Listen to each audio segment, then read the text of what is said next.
नमस्कार, दोपहर का नंबर 1 डिबेट ब्रह्मास्त्र देख रहे हैं आप। मैं आपके साथ अनुराग सिंह। चुनाव नतीजों ने केवल सत्ता का समीकरण नहीं बदला, बल्कि हिंदुस्तान की सियासत का मिजाज बदल दिया है। एक तरफ प्रधानमंत्री नरेंद्र मोदी का विजय मंत्र जो स्थिरता और राष्ट्र नीति की बात कर रहा है, दूसरी तरफ बंगाल की खाड़ी से उठी भगवा लहर ने विरोधियों के खेमे में खलबली सी मचा दी।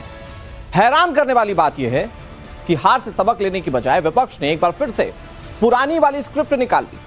बंगाल में ममता बनर्जी की विदाई और शुभेंदु अधिकारी के राज्याभिषेक ने इंडी गठबंधन को ऐसे मोड़ पर लाकर खड़ा कर दिया जहां हार का ठीकरा फोड़ने के लिए ईवीएम को जिम्मेदार बताया जा रहा है। सवाल यह है कि क्या हार स्वीकार करना विपक्ष की फितरत में नहीं है?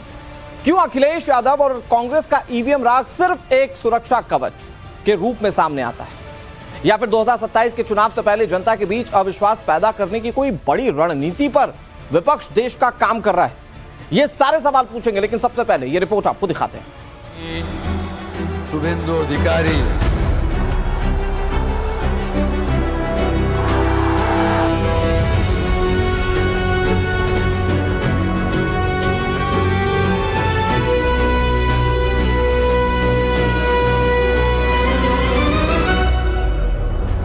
एक तरफ कर्नाटक की धरती से गूंजता प्रधानमंत्री नरेंद्र मोदी का आत्मविश्वास, तो दूसरी तरफ बंगाल की जीत के बाद बदला हुआ हिंदुस्तान का सियासी भूगोल। प्रधानमंत्री मोदी ने साफ कर दिया है कि दुनिया भले ही अस्थिरता के दौर से गुजर रही हो, लेकिन भारत की जनता ने अपना फैसला सुना दिया है। ये जनादेश स्थिरता का है। जनता को विकास कार्यों में स्पीड चाहिए, स्कैम नहीं। लोगों को राष्ट्र नीति चाहिए, सिर्फ बयानबाजी नहीं। पुडुचेरी में दोबारा खिलता कमल, असम में जीत की हैट्रिक और गुजरात के पंचायत चुनावों में विपक्ष का सुपड़ा साफ। पीएम मोदी ने इन परिणामों को राष्ट्र नीति की जीत बताया। पुडुचेरी में लगातार दूसरी बार एनडीए की सरकार बनना, असम में लगातार तीसरी बार एनडीए की सरकार बनना, बंगाल में पहली बार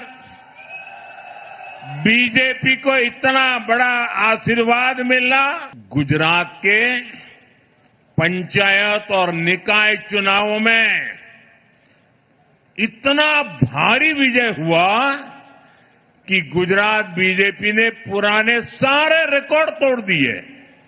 इन परिणामों का एक बहुत बड़ा मैसेज ये भी है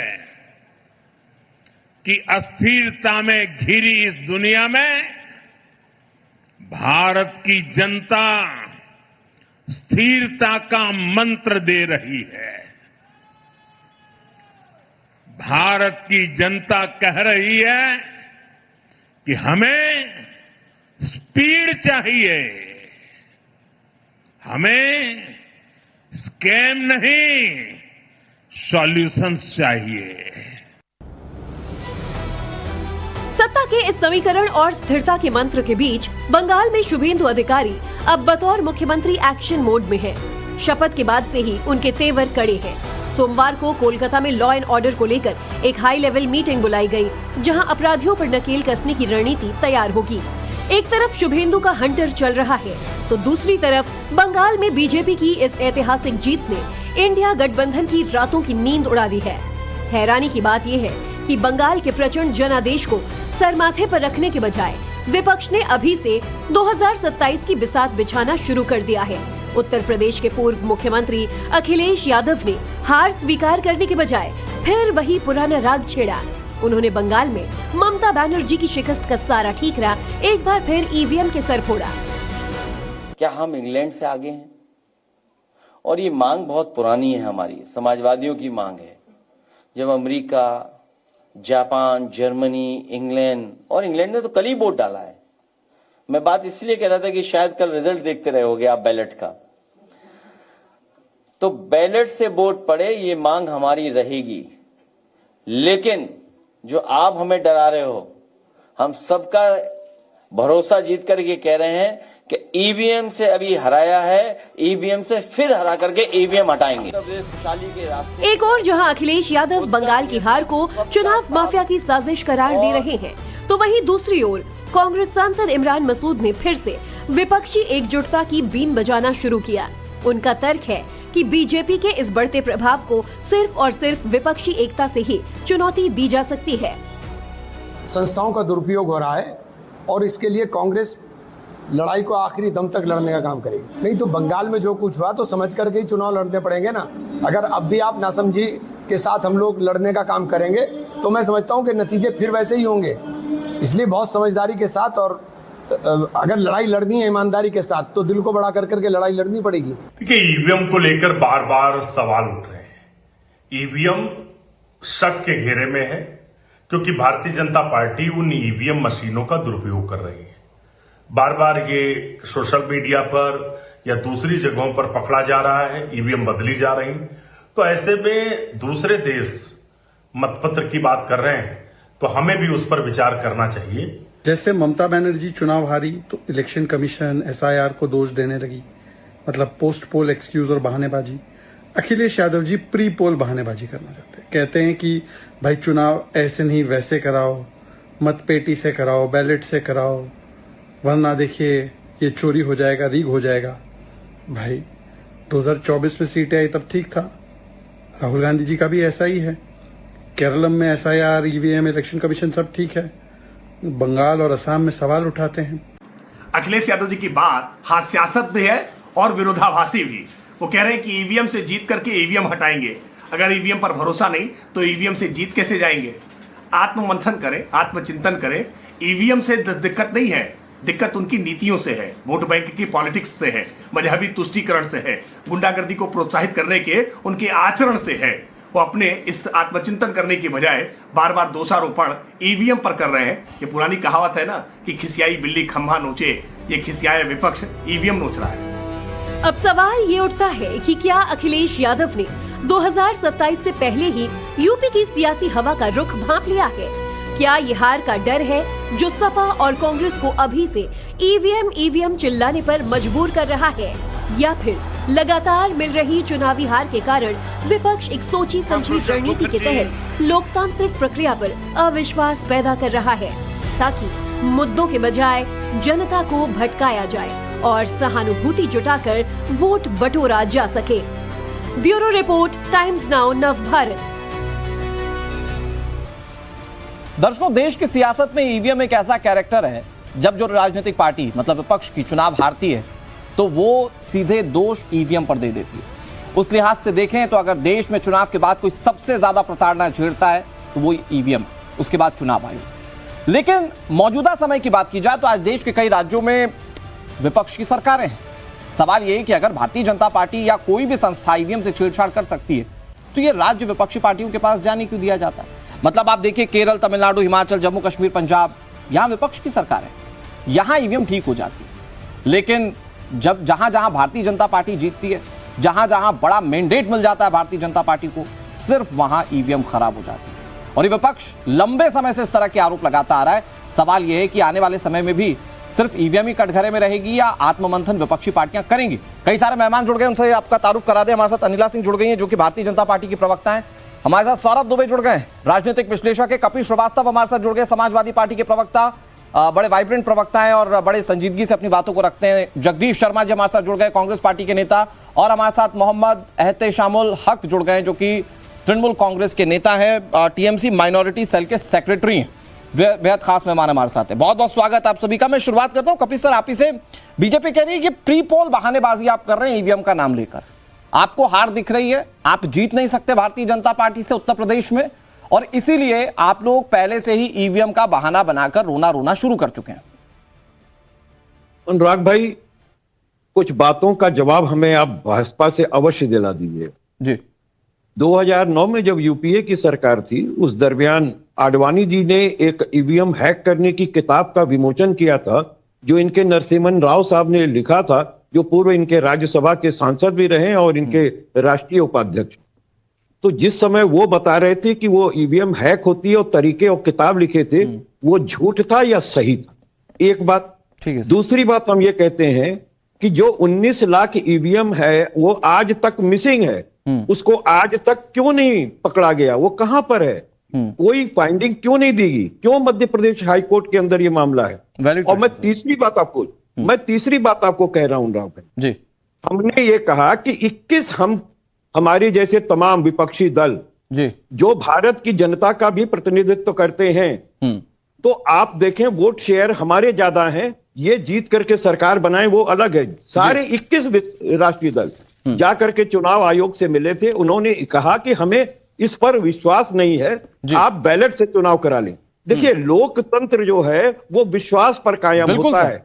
मैं ये बिल्कुल नहीं कहता हूं कि क्या सही हो रहा है या गलत हो रहा है या क्या नहीं होना चाहिए। जिस देश में ज्यादातर जनता का प्रतिनिधित्व करने वाले तमाम इलाकों के विपक्षी दलों एक साथ, जो राष्ट्रीय दल भी हैं और क्षेत्रीय दल भी उसमें शामिल, आपने अपना ओपनिंग कमेंट दे दिया, को हटाने में क्या दिक्कत होती है? ओके कपिल सर, इसीलिए हम कहते हैं कि हम मैं फिर आपके पास आता हूं, ईवीएम हटाएंगे। मैं फिर आता हूं कपिल सर, बस कुछ सवालों के साथ आता हूं आपके पास। देखिए सवाल पहला ये कि 2009 में अगर माननीय पूर्व प्रधानमंत्री स्वर्गीय अटल बिहारी वाजपेयी ने पुस्तक का विमोचन किया 2009 में, तो आपकी चहेती यूपीए थी ना?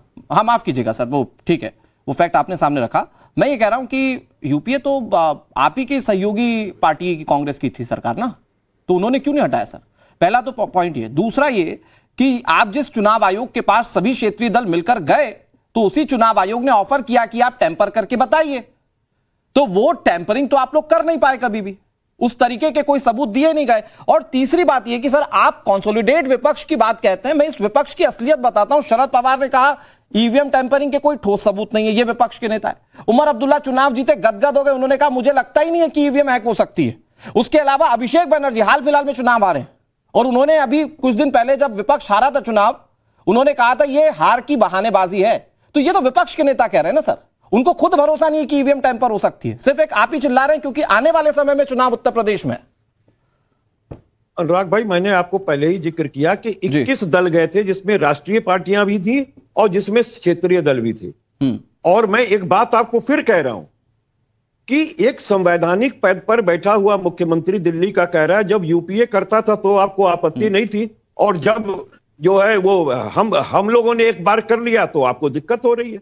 तो ये पूछिए जो दिल्ली की सीएम कह रही थी उस पर विश्वास किया जाए या ना किया जाए, और वो संवैधानिक पद पर बैठी हुई हैं, वर्तमान में सीएम है, क्या उनके इन बयान को विपक्ष कैसे ले जाए? संवैधानिक पद पर तो चुनाव आयोग भी है ना। खैर मैं चाहता हूं पॉलिटिकली जवाब मिल जाए। अनिला सिंह जी जवाब दे दीजिए, ऐसा क्यों? मतलब अभी चुनाव अगले साल है, संगठन को मजबूत करना है, कई पार्टियों के मतलब कई कैंडिडेट्स के बारे में रिव्यू करना है, टिकट बांटना है, बहुत सारी चीजें, लेकिन अखिलेश यादव कह रहे हैं हम बैलेट से चुनाव लड़ेंगे, बैलेट को हटाएंगे, माफ कीजिएगा ईवीएम से चुनाव लड़ेंगे, ईवीएम को हटाएंगे भी। ये क्यों कह रहे हैं इस तरह की बात? और बाकी किस तरह के आरोप कपिल श्रीवास्तव लगा रहे हैं वो आप सुन चुकी हैं। अनिला जी, मेरी सभी को राम राम। और देखिए भारत की जनता ना अब ऊब चुकी है इनकी इस प्रकार के बयान से। अगर मैं ईवीएम की बात करती हूं तो 1982 में पहली बार केरला में एक असेंबली चुनाव में ईवीएम का इस्तेमाल हुआ था, और उसके बाद लगातार जो इलेक्शन कमीशन है उसने ईवीएम का प्रयोग जो है चुनाव में बढ़ाते चले गए। सरकार सबसे ज्यादा केंद्र में किसकी रही? कांग्रेस की रही। इन्हें कुछ उस वक्त मुंह पे ताला लगाकर बैठे हुए थे। जब ये चुनाव जीत जाते हैं, देखिए मैं इलेक्शन कमीशन की कोई प्रवक्ता नहीं बैठी हुई हूं, परंतु मैं वो भारतीय नागरिक बैठी हुई हूं आपके चैनल पर जो जानती है कि ईवीएम में कोई गड़बड़ी, कोई घोटाला नहीं हो सकता है। जब हम हारते हैं, यानी कि भारतीय जनता पार्टी है, एनडीए की सरकार हारती है, तो उस हार को हम बिल्कुल सर झुका के स्वीकार करते हैं और दूसरे चुनाव की तैयारी कर देते हैं जिससे आगे हम जीत हासिल करें। पश्चिमी बंगाल उसका अपने आप में उदाहरण है। निरंतर हम प्रयास कर रहे थे, 3 के बाद 77 के बाद हम 207 आए। क्या हमने कभी ईवीएम के ऊपर कोई टीका टिप्पणी करी? नहीं करी, चाहे इनकी सरकार रही चाहे हमारी सरकार। मैम वो लोग कहते हैं कि टेम्परिंग ही आप लोग करते हैं, तो आप लोग क्यों सवाल उठाइएगा? ये बता दीजिए जब केंद्र में इनकी सरकारें नहीं है तब हम चुनाव जीते भी हैं और हारे हैं, तो क्या बोले इनको? उसके लिए मैम विपक्ष जो है वो बहुत सीधा साबित हो जाता है। वो कहता है हमारे टाइम पे हमें सूझी नहीं थी इतनी कि हम टेम्परिंग करें। ये खुद मूर्ख है, ये खूब मंडूक है। इनको समझ में नहीं आ रहा है कि अभी भी जो राज्यों में चुनाव हुए हैं, जो नतीजे आए हैं, उसके बाद भी अब वो रट्टा लगाएंगे। मुझे लगता है अखिलेश यादव जी जो अपने ऊपर टोटका कर रहे हैं, पंडित जी के कहने पर बाल लंबे कर रहे हैं, सर के ऊपर लाल टोपी लगाकर हर जगह घूमते हैं, वो टोटका भी नहीं काम आने वाला। ये वही लोग हैं जो कहते थे कि नोएडा में आओगे तो चुनाव हार जाओगे, कभी नोएडा नहीं आए। योगी आदित्यनाथ जी बारंबार नोएडा आए और बारंबार हम चुनाव जीतते चले जा रहे हैं, क्योंकि हम लोग जो है परंपरा के साथ भी खड़े हैं, प्रधानमंत्री भी नोएडा जा चुके हैं आधुनिकीकरण के साथ। हमारी जो बहन है वो एक बहुत चालाक प्रवक्ता है, अपनी सारी कमियां छिपा गई, नहीं बताया। चालाक तो वैसे आप भी लिखी गई नहीं। चालाक क्या होता है? मैं तो तथ्यों पे बात करती हूँ कपिल जी, वकील तो आप हैं, वकील तो आप हैं साहब। नहीं सुने बहन, ये आप बताएं, आपने ये बताया मैं तो तथ्यों पे जिस किताब का विमोचन आडवाणी साहब ने किया था, नरसिम्हन राव साहब ने लिखा था, भाजपा के उपाध्यक्ष, राष्ट्रीय भाजपा के पूर्व राज्य सभा के सांसद, वो गलत थे या सही थे? और दूसरी बात जो रेखा गुप्ता जी ने कहा कि एक बार हमने ईवीएम हैक कर ली तो सबको दिक्कत हो गई, पहले यूपीए वाले गवर्नमेंट में ये लोग करते थे तब नहीं कोई फर्क पड़ता था। इन दोनों बातों पे सवाल पे जवाब नहीं।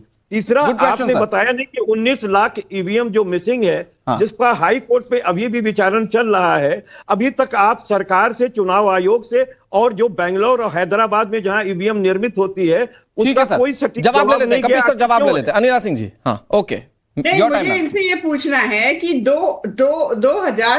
2012 में जब ये सीट लेकर आए थे और सरकार बनाकर लाए थे, उस वक्त ईवीएम ठीक काम कर रही थी या गलत काम कर रही थी? 2024 में उत्तर प्रदेश में 37 सीट जीती इन्होंने, तब ईवीएम ठीक काम कर रही थी या गलत काम कर रही थी? भाग गए। ये तो मीठा मीठा गप और कड़वा कड़वा थू, ये कौन सी पॉलिसी? छोड़ दीजिए इसको। एक मिनट, मैं बड़ा दिलचस्प पॉइंट है, मैं आप दोनों एक मिनट थोड़ा सा अगर सुने, बड़ा दिलचस्प ये है कि वो 37 सीट जीतने पर उत्तर प्रदेश में ईवीएम ठीक हो जाए, इस सवाल से कपिल जी भाग गए। 2009 के किताब वाले सवाल से अनिला जी भाग गई। आप दोनों के पास 10-10 सेकंड है, अगर उस पर्टिकुलर सवाल पर जवाब दे दे। अनिला जी पहले आप। देखिए, मैं एक चीज जानती हूँ, इलेक्शन कमीशन जो है ना वो ऑटोनोमस बॉडी है, वो किसी राजनीतिक दल के कहे पे नहीं चलती, किसी सरकार के कहे पे नहीं चलती है। कोई भी व्यक्ति, कोई भी नेता, चाहे वो भारतीय जनता पार्टी का हो या और कोई भी राजनीतिक दल का हो, वो दरवाजे खुले हुए इलेक्शन कमीशन के, आप जो है अपनी कंप्लेंट ले जाइए, ठीक है, सुप्रीम कोर्ट के दरवाजे खुले जाइए। तो मुझे एक बात बताइए, अच्छा कपिल जी, अब एक छोटा सा सवाल, फिर जगदीश जी बहुत देर से इंतजार कर रहे हैं भाई, वो भी कांग्रेस, मतलब ठीक है सीट नहीं है लेकिन है तो एग्जिस्ट तो करती ना कांग्रेस, बहुत देर से इंतजार कर रहे हैं। लेकिन कपिल जी भाई, उत्तर प्रदेश में जीतते हैं तो ईवीएम सही होती है, मतलब 37 सीटें आप जीते, आप लोग बड़ा खुलकर बिल्कुल एकदम ये कह रहे थे सबसे बड़ी पार्टी विपक्ष की समाजवादी पार्टी, अच्छा रिप्रेजेंटेशन लोकसभा में, तब आपके लिए ईवीएम ठीक हो जाती है। लेकिन 2027 के चुनाव से पहले बीजेपी की बड़ी जीत होता हुआ देखकर आप लोगों को ईवीएम पर शक होने लग जाता है। अनुराग भाई, सबसे पहली बात तो यह है कि कांग्रेस पार्टी इस देश की सेकंड लार्जेस्ट पार्टी है, वो हम तीसरी लार्जेस्ट पार्टी है। उत्तर प्रदेश में जो चुनाव के संदर्भ में आप कह रहे हैं, जहां हमें 63 सीटें जीतनी थी, वहां हम 43 सीटें जीते इसी ईवीएम की वजह से। 2 बजे तक तो साहब हमारे हुजूर आला बनारस में पीछे चल रहे थे, वो 2 बजे के बाद जब मुख्यमंत्री बनारस जाके बैठ गए तो कैसे क्या गणित बनी कि वो जीते और बहुत कम मार्जिन से जीते। तो आप सोचिए, महामानव बायोलॉजिकल पुरुष जो नहीं है, देवता हैं, वो बहुत कम, और 20 बूथ ऐसे थे देश के इतिहास में कई बार ऐसा हुआ है, देश के इतिहास में कई बार ऐसा हुआ है कि कई बड़े नेता चुनावी शुरुआती तौर पर जब ईवीएम या बैलेट खुलता है तो पीछे होते हैं और बाद में जीतते हैं। ये कोई नया नहीं है, ये देश के लोकतंत्र में होता है, अलग अलग क्षेत्र के अलग अलग ईवीएम होते हैं और जब वो खुलते हैं तो उस हिसाब से ट्रेंड्स बदलते हैं या जीत और हार का अंतर बदलता है। मैं फिर आ रहा हूं आपके पास, कपिल सर फिर से आ रहा हूं आपके पास। जगदीश जी बहुत देर से इंतजार कर रहे हैं। जगदीश जी, आप केरल में जीत गए भाई, तमिलनाडु, हिमाचल प्रदेश में आपकी सरकार है, पंजाब में विपक्ष की सरकार है, जम्मू कश्मीर में कोई और विपक्ष का मुख्यमंत्री, यहां सब जगह ईवीएम ठीक है, मतलब यहां पे बीजेपी कुछ कर नहीं पाई, बाकी जगहों पर ईवीएम बीजेपी ने हैक कर लिया, उसके बाद भारतीय जनता पार्टी सत्ता में आ गई। ऐसा हुआ है क्या सर देश में? जी क्या करते हैं, हाँ, जब चोर चोरी करता है, ऐसा रास्ता छोड़ता है कि मेरे पर नाम ना आए। अच्छा, उन्होंने कहा वो केरल मत छेड़ो यार, हमारा कुछ नहीं जाने दो, ये भी खुश हो लेंगे। ये तो खेल चल रहा भाई। मैं तो चुनाव से पहले आपके चैनल पे बता रहा था, पूरा रिजल्ट सुशांत को बता दिया था, 100% वही रिजल्ट आया है। आपकी वीडियो वायरल दिखाऊं, मैंने कहा था बंगाल और आसाम बीजेपी लेगी, केरल में देगी, और सुशांत हंस रहे थे और वही रिजल्ट आया। बता दो कुछ फर्क है तो? अरे भाई ट्रेंड भी तो दिखते ना चुनाव के। विष्णु भगवान भी मोदी को नहीं हरा सकते, इस बात को समझ लिए। सुनिए, ऐसा है जगदीश भाई, जगदीश भाई चुनाव से पहले बात होती थी ना, जगदीश भाई चुनाव से पहले बात होती थी तो आप तो बंगाल भी जीत रहे थे। जनता चुनाव के नतीजे आने के बाद आप इस तरह की बातें करते ही हैं। वहां के मुख्यमंत्री को चोर बता रहे हैं, लुटेरा बता रहे हैं, और आज मुख्यमंत्री बना दिया। ठीक है, अधिकारी सौरभ दुबे, ये वायरल हो रहे हैं। मुझे एक कॉन्सेप्ट और एक थ्योरी समझ में नहीं आई। जगदीश भाई फिर आ रहा हूं आपके पास, जगदीश भाई फिर आ रहा हूं, जगदीश भाई फिर आ रहा हूं आपके पास। सौरभ जी, मुझे ये कॉन्सेप्ट या ये थ्योरी आज तक समझ में नहीं आई कि एक व्यक्ति पूरे देश में सारे राज्यों को जीत सकता है ईवीएम टेम्पर करके, लेकिन वो जीतेगा नहीं, वो विपक्षी पार्टियों को मौका देगा। भाई अगर सारे के सारे राज्यों में भारतीय जनता पार्टी जीत जाएगी तो ये आज भी ईवीएम का रोना रो रहे हैं, कल भी रोते रहेंगे, क्या बदल जाएगा? लेकिन ये कह रहे हैं नहीं, कुछ सीटों को या कुछ राज्यों को जानबूझकर दे दिया जाता है ताकि विपक्ष हल्ला ना मचाए। ये थ्योरी आपके गले से उतरती है क्या सौरभ भाई? देखिए अनुराग जी, देश की जनता जो है वो सांप्रदायिक तुष्टीकरण वालों को रिजेक्ट कर रही है और समावेशी विकास वालों को इलेक्ट कर रही है। दिक्कत यह है कि जो ईवीएम को हैक करने की बात कर रहे हैं उनको ये बात समझनी चाहिए कि ईवीएम की जो चाबी है वो जनता के दिल में होती है। अगर जनता के दिल की चाबी आप जीतेंगे तो अपने आप ईवीएम जीत जाएंगे। लेकिन ये जो ईवीएम मंडली है, देखिए अभी 2009 की बात कर रहे थे, 2009 के आडवाणी जी को याद आ रहा है, और आडवाणी जी जब 2009 में बोले थे तो ईवीएम से चुनाव समाजवादी पार्टी उत्तर प्रदेश का क्यों लड़ी? फिर समाजवादी पार्टी को चुनाव नहीं लड़ना चाहिए था। कांग्रेस जो लगातार यूपीए की सरकार चुन करके आई दो बार से, वो तो ईवीएम से आई। देखिए ईवीएम वहां नहीं हैक होती है जहां पर हिमाचल होता है, जहां पर तेलंगाना होता है, जहां पर कर्नाटक होता है, जहां पर केरला होता है, वहां ईवीएम सही काम कर रही है। लेकिन वहां ईवीएम जरूर खराब हो जाता है जहां पर कोई दूसरी पार्टी जीत जाती है। देखिए कश्मीर के चुनाव में इन्हीं के गठबंधन के साथी ने, उमर अब्दुल्ला ने कहा था कि ईवीएम पर आरोप लगाना जो है वो निहारत जो है वो बेवकूफी होगी, मूर्खता होगी। इसलिए मुझे मैं बार बार कहना पड़ता है कि जो कांग्रेस के लोग हैं जो परिश्रम नहीं करना चाहते, जो लगातार मेहनत नहीं करना चाहते, राहुल गांधी जी जो है मेहनत जमीन पर उतरना नहीं चाहते, जगदीश शर्मा उनकी लड़ाई लड़ रहे हैं। अरे भैया आपको जमीन पर आइए ना, जमीन पर लड़ाई लड़िए, जनता के बीच में जाइए, जनता के दिल जीतेंगे तो ईवीएम की मशीन आप अपने आप जीत लेंगे। लेकिन आप दुर्भाग्यवश जहां पर हारते हैं वहां पर आपको ईवीएम खराब लगती है, जहां पर आप जीतते हैं वहां पर संविधान भी ठीक लगता है, लोकतंत्र भी ठीक लगता है, ईवीएम भी ठीक लगती है। केरला के अंदर इनकी स्थिति तो खुद ही देख रहे हैं आप, जीतने के बाद भी जहां पर इनके अंदर मुख्यमंत्री बनाने को लेकर के दो भाग में बट गई है कांग्रेस, यही हाल इनका हर जगह पे है। देखिए ना कोई संगठन है, न नीति है, न नेता है, न नियत है। कांग्रेस के पास वर्तमान में कुछ भी नहीं है, सिर्फ इसलिए अपना हार का ठीकरा कहां फोड़ देंगे। अभी तो ये भी तय नहीं है, ठीक है सौरभ भाई और जगदीश जी, अभी तो ये भी तय नहीं है कि कांग्रेस पार्टी किसको गठबंधन में रखेगी, किसको नहीं रखेगी। मतलब राहुल गांधी जिसके साथ लोकसभा लड़ते हैं उसके खिलाफ जाके विधानसभा लड़ते हैं और फिर उसको हरवाने की बात कहते हैं, तो ये, और फिर उसके बाद ठीकरा फोड़ा जाता है ईवीएम पर। लेकिन मैं आपके पास एहतेशाम जी आपके पास आता हूं। ये जगदीश भाई थोड़ा सा वेट, अभी थोड़े दिन पहले अभिषेक बनर्जी कह रहे थे कि भाई आइए बंगाल हम बताते हैं, कुछ नहीं कर पाइएगा ईवीएम को लेकर। तो ये तो हम मानकर चले ना कि कुछ कर नहीं पाई बीजेपी और चुनाव आयोग ईवीएम को लेकर। भाई मैं तो कम से कम अभिषेक बनर्जी की बात पर तो भरोसा करूंगा, वो खुद कह रहे थे कि ईवीएम जैसा कुछ नहीं होता, हम जीतेंगे बंगाल के अंदर। देखिए अनुराग जी, ईवीएम कुछ नहीं होता है, लेकिन ईवीएम ही सब कुछ किया है, ये समझ में आ रहा है पूरे पश्चिम बंगाल के लोगों को और पूरे भारत के लोगों को। अभी जब ईवीएम में डिबेट हो रहा है, हमारी बहन जिस हिसाब से कह रही कि ईवीएम हैक नहीं होता, हमारे सौरभ दुबे जी बोल रहे हैं कि जनता ईवीएम होती। तो एक हिंदी में एक कहावत है कि हाथ कंगन को आरसी क्या, पढ़े लिखे को फारसी क्या। जब जनता जनादेश देती है तो ईवीएम हटा करके हमें सामने आने में क्या है। अगर हिम्मत है हमारे अंदर, हमने काम किया लोगों के लिए, जनता के लिए। बोला होता ना आपने,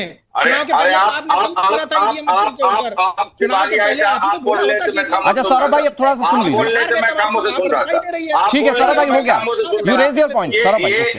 ये एक अच्छा इसका फाइनली सा काम नहीं है। तो मैं कहता हूँ जिस हिसाब से बोला जा रहा है ईवीएम हैक हो सकता है, पॉसिबल है। अगर ईवीएम हैक नहीं होता तो हमारे राज्य सरकार के लोगों को जहाँ काउंटिंग हो रही थी वहाँ चुनाव आयोग ने क्यों एंट्री करो। अरे सौरभ भाई एक मिनट मुझे इस तरह की डिबेट से, एक मिनट एहतेशाम जी एक मिनट, सौरभ जी मुझे ना इस तरह की डिबेट से वाकई में बहुत चिढ़। अरे आपने एक लाइन में सवाल पूछा, जवाब तो लेने दीजिए। आप ही सर्वज्ञाता थोड़ी है जो आप ही बोलते रहेंगे। एक बार उनका पॉइंट सुन लीजिए, फिर मैं मौका दूंगा आपको सवाल उठाने का। सौरभ जी आ रहा हूं आपके पास, एहतेशाम जी प्लीज। मैं बात कर रहा था सौरभ जी हिसाब से, मतलब अनुराग जी कि अगर जिस हिसाब से जहां जहां काउंटिंग मशीनें थी, जहां जहां काउंटिंग हुई हमारे पश्चिम बंगाल में, जिस हिसाब से वोटिंग हुआ, जीत हुई है भारतीय जनता पार्टी को, हमें कोई आपत्ति नहीं। लेकिन राज्य के लोगों को क्यों नहीं रखा गया? ये पहली बार इतिहास में इस तरह के हमारे राज्य के जितने भी कर्मचारी थे उनको नहीं रखा गया। इसका मतलब है दाल में कुछ काला है। और ईवीएम ही की वजह का समझिए सरकार हर जगह लेकिन एहतेशाम जी देखिए, मैंने आपका पॉइंट सुना। मैं ये कह रहा हूं कि आप लोग तो एक तो सुप्रीम कोर्ट भी गए और उसमें सुप्रीम कोर्ट ने आपको बताया कि चुनाव आयोग के अपने अधिकार क्या होते हैं, पॉइंट नंबर 1। पॉइंट नंबर 2, भाई आप ही लोग कह रहे थे ना, ये मैं कपिल सर आपको भी ध्यान में रखते हुए कह रहा हूं कि आप ही लोग कह रहे थे वीवीपैट से मिलान हो जाए, वीवीपैट हो जाए, वीवीपैट अनिवार्य हो जाए, उसके लिए भी चुनाव आयोग ने व्यवस्था की। अब भी आप लोगों के सवाल खत्म नहीं हो रहे ईवीएम को लेकर? नहीं खत्म होगी ये अनुराग जी, क्योंकि आप जीत नहीं रहे। जिसका जीता जाता ये इसलिए खत्म नहीं होगी क्योंकि आप जीत नहीं रहे। बात नहीं है जीतने, अनुराग जी जीतने हारने की कोई बात नहीं है। अगर हमारे लोगों को अगर अंदर रहते और मैं हार जाता, हमें कोई मैंने प्रॉब्लम नहीं थी। लेकिन यहाँ सवाल निशान है, यहाँ प्रोटोकॉल है, हमारे लोगों को अंदर जहाँ चुनाव गणना हो रही थी, मतगणना, वहां हमारे लोगों को एंट्री करने दिया। ये सवालिया निशान है, ये समझना होगा। सर मैं समझ गया, ये मैं कह रहा हूं आप चुनाव में धांधली की बात कह रहे हैं। मतलब चुनाव में धांधली होती है और आप लोगों की चिंता यह है कि चुनाव में धांधली हो रही है, चुनाव आयोग ने बीजेपी की मिलीभगत के साथ यह करवाया। यह तो एक अलग बिंदु है। क्या ईवीएम टेम्पर करके सारे वोट विपक्ष के सरकार को चले गए? आज अखिलेश यादव कम से कम यही कह रहे हैं। एकदम सही बात है, क्यों नहीं जा सकता? आज देखिए मतलब ईवीएम भी चला गया, चुनाव आयोग भी चला गया बीजेपी के पास। चुनाव आयोग तो उनके लिए काम ही कर रहे हैं। देखें कि 32 लाख आदमी हमारे यहाँ हमारे राज्य के वोट। अच्छा, सुप्रीम कोर्ट भी काम कर रहा है क्या? कलकत्ता हाईकोर्ट भी सिर्फ बीजेपी के लिए काम कर रहा है क्या? ये भी क्लियर कर दीजिए, यही बच गया बस बोलना अब आपका। सुप्रीम कोर्ट का हस्तक्षेप के वजह कर हमारे लगभग बहुत सारे लोग जो है सुप्रीम कोर्ट है, और मैं आशा हमेशा व्यक्त करता रहूंगा कि सुप्रीम कोर्ट कि जो भी फैसला होगा वो सही होगा। अरे तो सुप्रीम कोर्ट ने बोला था ना कि चुनाव आयोग का दायरा है, चुनाव आयोग ये कर सकता है। जिस चीज को लेकर आप चुनाव टेम्पर की बात कर रहे हैं, सौरभ दुबे जल्दी से जवाब दे दीजिए, फिर मैं अनिला जी और कपिल सर के पास जा रहा हूं। 885 देखिए, बार बार मैं कह रहा हूं कि जिस प्रकार से जब आप पश्चिम बंगाल का जिक्र कर रहे हैं, तो पश्चिम बंगाल के पहले चुनाव के पहले क्या दम भरा गया था ममता बनर्जी टीएमसी की तरफ से? ये लगातार इस बात को कहा गया था कि चुनाव आयोग आ जाए, ईवीएम हो जाए, कुछ भी हो जाए, पश्चिम बंगाल की जनता जो है ममता बनर्जी को चुन करके दिखाएगी। अब जब हार गई तो आप अपने बयान बदल रहे हैं लगातार, और ममता दीदी खुद अपनी सीट हार गई है। देखिए, बड़े ही चुनाव में जीत होती है, हार होती है, लेकिन इस तरह से मट्टी में मिल जाना ये ममता दीदी के लिए एक बहुत ही दुर्भाग्यपूर्ण चुनाव रहा है। और टीएमसी को इससे सबक लेना चाहिए कि गुंडई से, दबंगई से, अराजकता का माहौल बनाने से चुनाव नहीं जीता जाता। चुनाव जनता के वोटों से जीता जाता है, जनता के सर लेकिन सारी मार तो ईवीएम झेलने लग जाती है ना। ये एक सेट पैटर्न है, ये देश का एक सेट पैटर्न है। एक जगह का, एक राज्य का चुनाव होता है, अगर विपक्ष वहां पर सत्ता में होती है, बोलते हैं हम तो जीत ही जाएंगे साहब, ईवीएम में कोई कुछ गड़बड़ी नहीं कर पाएगा, कोई हमें हमारा बाल बांका नहीं कर पाएगा। हार जाता है तो वो ईवीएम पर आ जाते हैं, और अगले जहां स्टेट पे चुनाव होने वाला रहता है वहां की विपक्षी पार्टी पहले से एक्टिव हो जाती है, जैसा कि आज समाजवादी पार्टी या कपिल श्रीवास्तव या अखिलेश यादव एक्टिव है। लेकिन कपिल सर, ये जब इस तरह की बातें आप ईवीएम को लेकर कहने लग जाते हैं, लोग कहते हैं चोर की दाढ़ी में पहले से ही तिनका दिखने लगा है। मतलब हार दिखने लगी है, आप कहावत को कहावत के तौर पर लीजिएगा, हार दिखने लगी है, इसलिए आप ईवीएम के बहाने तलाशने लगे कि भाई हार गए तो बोलेंगे भाई पहले से तो हम कह ही रहे थे ना कि ईवीएम करप्ट है या ईवीएम टेम्पर्ड हो सकती है। देखिए, अगर ये बहाना था तो यूपीए गवर्नमेंट में जगदीश भाई, भारतीय जनता, अगर ये ईवीएम बहाना एक है तो हम ये कह रहे हैं इस बहाने को खत्म करो ना। ये तो पक्का है ना कि भारतीय जनता पार्टी को दिल में रख करके लोग वोट कर रहे हैं, ईवीएम उन्हें जिता रही है, तो क्यों विपक्ष को अवसर देना? लेकिन कपिल सर से करा लेते हैं सारे। कपिल सर, आप पढ़े लिखे भी व्यक्ति हैं और इतिहास का बड़े अच्छे जानकार है, मैं आपको व्यक्तिगत भी जानता हूं। मैं ये कह रहा हूं कि आप भी तो जानते हैं देश में कि ईवीएम लाने के लिए क्या किया गया था। एक ऐसा वक्त भी आया जब सारी राजनीतिक पार्टियों ने इस बात की हामी भरी कि हां ईवीएम से चुनाव होना चाहिए, इसके लिए कानूनी लड़ाई भी लड़ी गई। ऐसा तो नहीं है कि किसी ने एक ने चाहा और ईवीएम आ गया था। देखिए अनुराग भाई, आप भी एक कुशल पत्रकार हैं, आप सारी चीजें जानते हैं। विश्व के अंदर ईवीएम जहां पहली बार बनी, उन्होंने ही अपने संसद की से हटा दिया इसे कि हमारे यहाँ लोकतंत्र में ये शामिल नहीं होगी। अमेरिका से लेकर के अभी इंग्लैंड में कल ही परसों चुनाव हुआ है, आप देखिए वहां पे बैलेट से वोट पड़े हैं। हम ये कहते हैं कि कोई नए आविष्कार आता है, हम उसे आजमाते हैं, लेकिन उसका साइड इफेक्ट जब हमें दिखने लगता है, काइंडली सौरभ भाई, मैं आपके बीच में नहीं बोलता हूं, जब उसका एक साइड इफेक्ट दिखने लगता है तो हम उसे हटा देते हैं। जा रहे हैं आखिर अभी पूरी बात इन्होंने नहीं, हमने पूरी नहीं की है, हमने पूरी बात नहीं की है, ईवीएम से जीते कि नहीं जीते, हमने अभी अपनी बात कपिल जी ठीक है, सौरभ भाई हो गया, आपका सवाल सुन लिया उन्होंने। Okay Kapil ji continue sir please.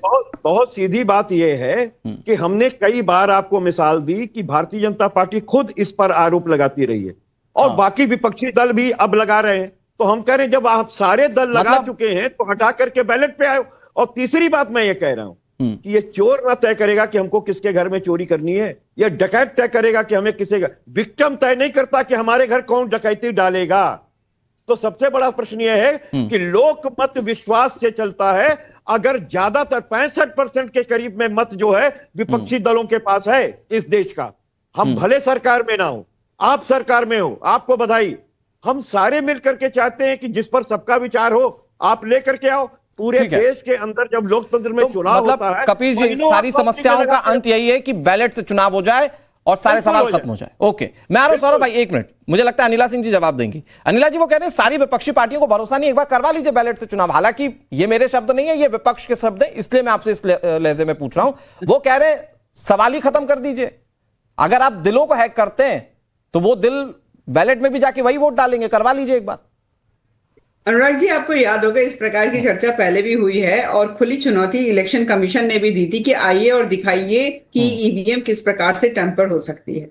एक राजनीतिक दल का नुमाइंदा एक भी सामने नहीं आया और नहीं करके दिखाया कि ईवीएम कैसे टेम्पर हो सकती है। अनिला मैम, पूरी दुनिया में से कहीं से किसी को लेकर आ जाते और दिखाते तो सही, जगदीश जी आंखों से थोड़ी होती है, दिखाते तो सही कि ईवीएम कैसे टेम्पर हो सकती है। जैसे मैंने शुरू में कहा, मैं इलेक्शन कमीशन की प्रवक्ता नहीं हूँ। आपके दरवाजे खुले हुए इलेक्शन कमीशन के लिए, आपके दरवाजे खुले हुए कोर्ट के लिए, आप तो खुद वकील है। जाइए चुप होकर बैठिए ना, तमीज तो सीखिए। माना लाल टोपी की गुंडागर्दी हर जगह चलती है पर बदतमीजी की इंतहा होती है। आप बोल रहे थे, मैं नहीं बोल रही थी।